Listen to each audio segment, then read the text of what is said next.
Assalamualaikum warahmatullahi wabarakatuh. Selamat pagi, selamat siang, selamat sore, ataupun selamat malam Pak Syaiful dan juga teman-teman.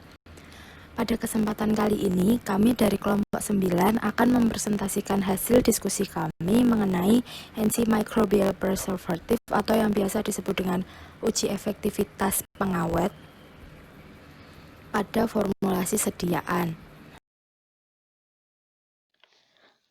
Beberapa hal yang harus kita pelajari dalam antimicrobial preservatif yaitu ada pengertian dari pengawet.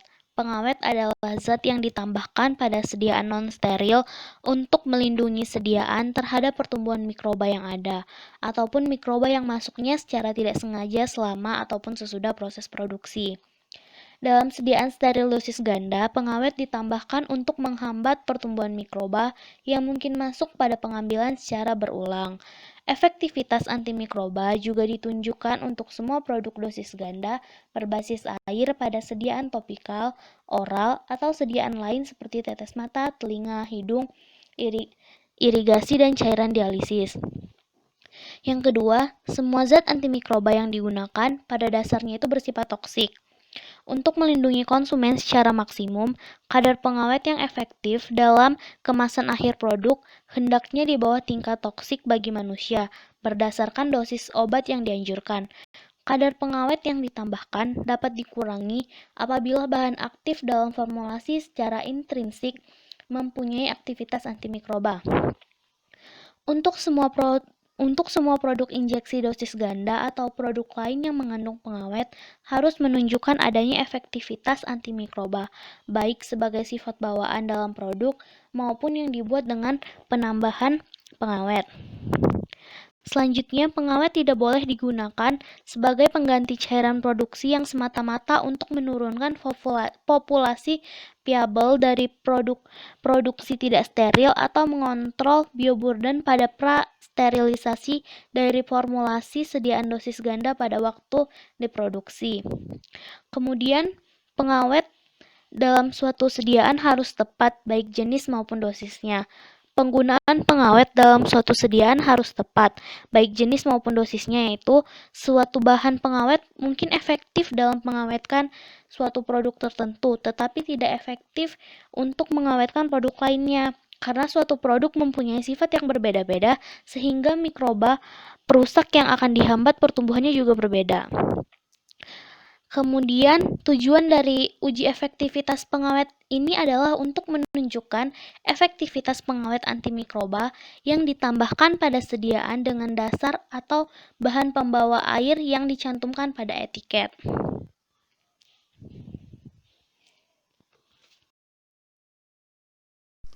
Selanjutnya, kita akan masuk ke bagian sampel. Kapan kita tidak membutuhkan antimicrobial preservatives? Yang pertama, jika tidak terdapat air dalam sediaan. Umumnya, mikroorganisme membutuhkan air untuk pertumbuhan, sehingga produk yang tidak mengandung air seperti tablet, bubuk, dan salep hidrokarbon bukan merupakan media untuk pertumbuhan bakteri. Pengecualian untuk aturan ini termasuk salep mata dan suntikan non-aqueous ketika USP secara khusus membutuhkan agen antimikroba. Yang kedua, pH media kurang dari 3 atau lebih dari 9. Meskipun rentang pH ini untuk penghambatan pertumbuhan berlaku untuk sebagian besar mikroorganisme, jamur jenis tertentu telah terbukti tumbuh di media dengan pH kurang dari 3.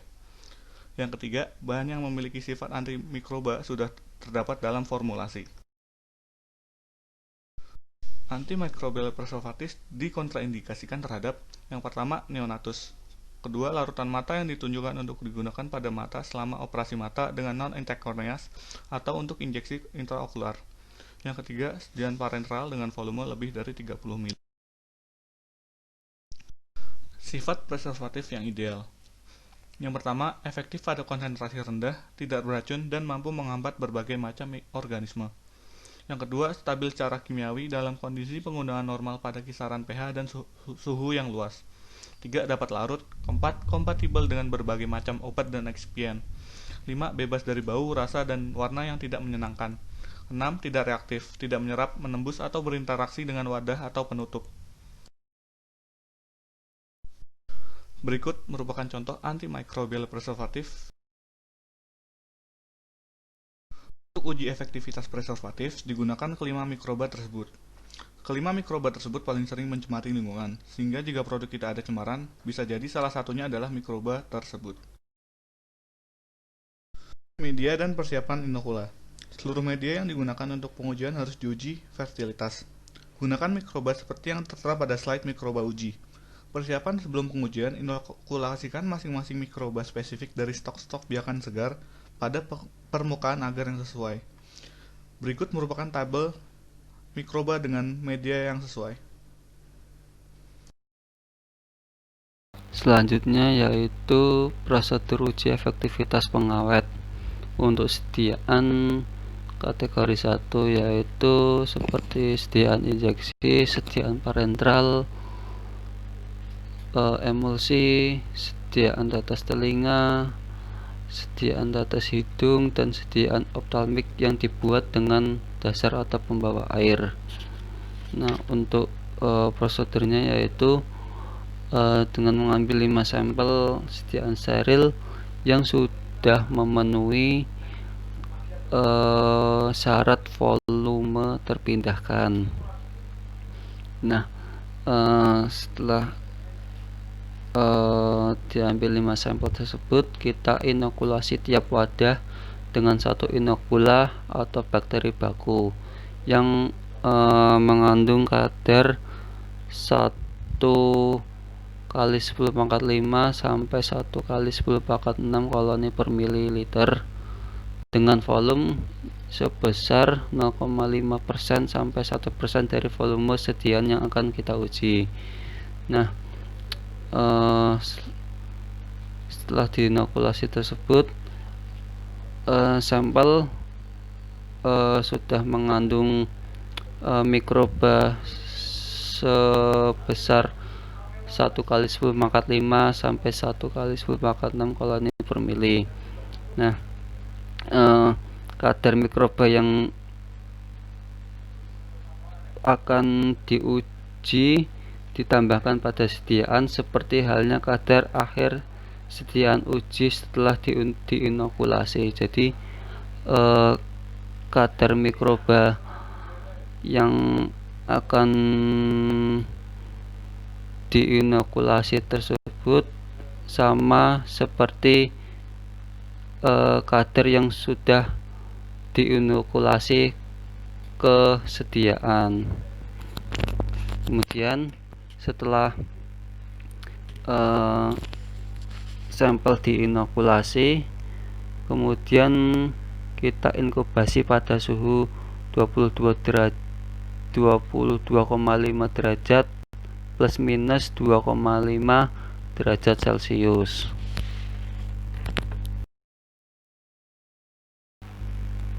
Setelah kelima sampel atau wadah tersebut diinkubasi, selanjutnya kita ambil sampel dari setiap wadah pada interval tertentu, yaitu pada hari ke-7, 14, dan 28. Pada interval tersebut kita mencatat setiap perubahan penampilan dan tetapan jumlah koloni pada setiap wadah dengan menggunakan metode uji angka lempeng total. Nah, dari prosedur tersebut kita mendapatkan hasil perubahan penampilan dan tetapan jumlah koloni. Selanjutnya yaitu hasil dan interpretasi. Pada penafsiran hasil, suatu preservatif dinyatakan efektif apabila jumlah bakteri viabel pada hari ke-14 berkurang hingga tidak lebih dari 0,1% dari jumlah awal. Artinya, pengurangan jumlah bakterinya tidak lebih dari 0,1%, karena jika lebih, berarti dosis pengawetnya terlalu tinggi. Jika melebihi jumlah tersebut, maka harus diganti oleh pengawet yang lain yang lebih efektif. Yang kedua, yaitu jumlah kapang dan kamir viabel pada hari ke-14 berkurang hingga tidak lebih dari 0,1% dari jumlah awal. Dan yang ketiga yaitu jumlah tiap mikroba uji selama hari tersisa dari 28 hari pengujian adalah tetap atau kurang dari bilangan yang disebut di atas. Dalam hal ini, terdapat 4 kategori sediaan. Kategori yang pertama yaitu injeksi, sediaan parenteral lain termasuk emulsi, sediaan tetes telinga, sediaan steril tetes hidung, dan sediaan optalmik yang dibuat dengan dasar atau pembawa air. Kategori kedua yaitu sediaan topikal yang dibuat dengan dasar atau pembawa air, sediaan tetes hidung non-steril, dan emulsi, termasuk sediaan yang dioleskan ke membran mukosa. Pada kategori ketiga, yaitu sediaan oral selain antasida, dibuat dasar atau pembawa air. Dan yang terakhir yaitu kategori keempat, yaitu antasida yang dibuat dengan pembawa air. Dari penafsiran hasil, digunakan 4 kategori sampel, sehingga kriteria hasil juga terdapat 4 kategori. Pada sediaan kategori 1, kriteria hasilnya yaitu bakteri koloni tidak kurang dari 1 log reduksi dari jumlah hitungan awal pada hari ke-7, tidak kurang dari 3 log reduksi dari hitungan awal pada hari ke-14, dan tidak meningkat pada hari ke-28. Artinya, misal kita awal menggunakan 10 pangkat 5, maka hari ke-7 tidak boleh kurang dari 10 pangkat 4. Karena di situ syaratnya yaitu 1 log reduksi. Pada sediaan kategori 1, angka hasil kriteria kapang kamirnya tidak meningkat dari jumlah hitungan awal sampai hari ke-7, 14, dan 28. Pada kriteria hasil sediaan kategori 2, yaitu bakteri koloni tidak kurang dari 2 log reduksi dari jumlah hitungan awal pada hari ke-14 dan tidak meningkat pada hari ke-14 dan 28. Dan kriteria kapang kamirnya, koloni tidak meningkat dari jumlah hitungan awal sampai hari ke-14 dan 28. Untuk kriteria hasil sediaan kategori 3, bakteri koloni tidak kurang dari 1 log reduksi dari jumlah hitungan awal pada hari ke-14 dan tidak meningkat sampai hari ke-28. Untuk angka kapang kamirnya, koloni tidak meningkat dari jumlah hitungan awal sampai hari ke-14 dan ke-28. Dan yang terakhir yaitu kriteria hasil dari sediaan kategori 4 yaitu bakteri kapang kamirnya, koloni tidak meningkat dari jumlah hitungan awal sampai hari ke-14 dan ke-28. Pada kriteria hasil kategori sediaan keempat, ini sedikit berbeda karena merupakan sediaan antasid, di mana pH-nya juga berbeda. pH berada pada rentang 10 pangkat 3 dan 10 pangkat 4. Dan juga disarankan untuk inkubasi wadah yang sudah diinokulasi yaitu pada 22,5 derajat plus minus 2,5 derajat Celcius. Kemudian diambil sampel masing-masing wadahnya untuk analisis sampel itu masuk ke kategori yang mana. Karena masing-masing kategori memiliki standar yang berbeda. Untuk analisis datanya, kemungkinan memenuhi syarat efektif atau pengurangan terlalu ekstrim atau terlalu tinggi sehingga tidak menghambat adanya mikroba dalam sediaan. Disebutkan juga dalam lampiran 61 farmakope, yaitu semua bahan antimikroba pada dasarnya toksik. Untuk melindungi hal itu, maka digunakan pengawet yang efektif pada tingkat toksik minimum bagi manusia.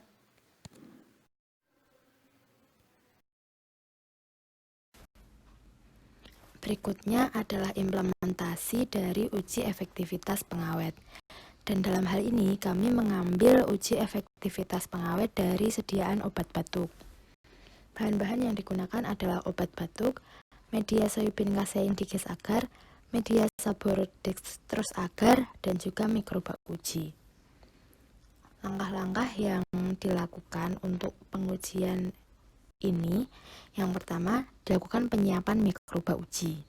Mikroba uji yang digunakan sesuai dengan Farmakope Indonesia edisi 5, yaitu ada Candida albicans, Aspergillus niger, Escherichia coli, Pseudomonas aeruginosa, dan juga Staphylococcus aureus. Nah, biakan yang diterima dari ATCC itu harus diresusitasi sesuai prosedur. Kemudian yang kedua ada persiapan inokula. Persiapan inokula di sini dengan cara menanam bakteri pada media yang sesuai dan suhu serta waktu yang sesuai juga. Lalu yang terakhir ada prosedur uji efektivitas yang telah dipaparkan pada materi tadi dengan menggunakan 5 sampel dan 5 mikroba uji.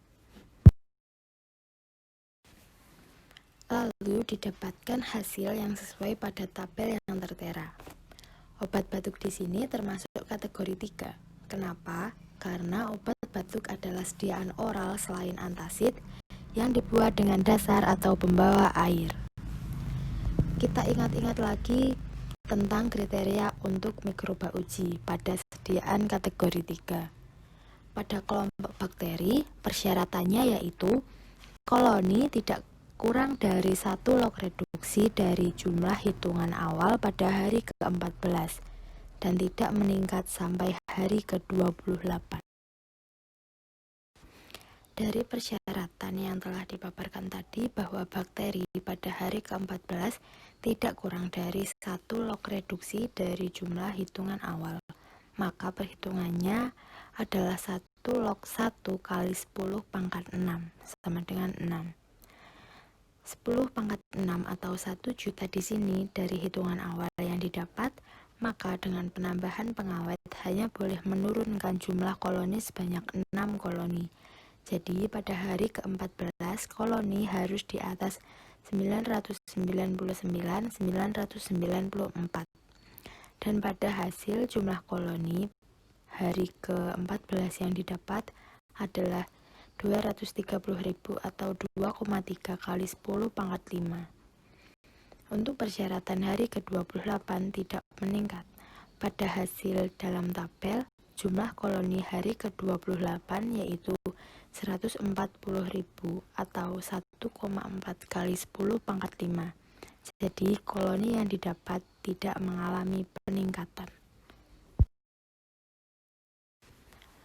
Untuk persyaratan kategori ketiga pada jamur, yaitu tidak meningkat dari jumlah hitungan awal.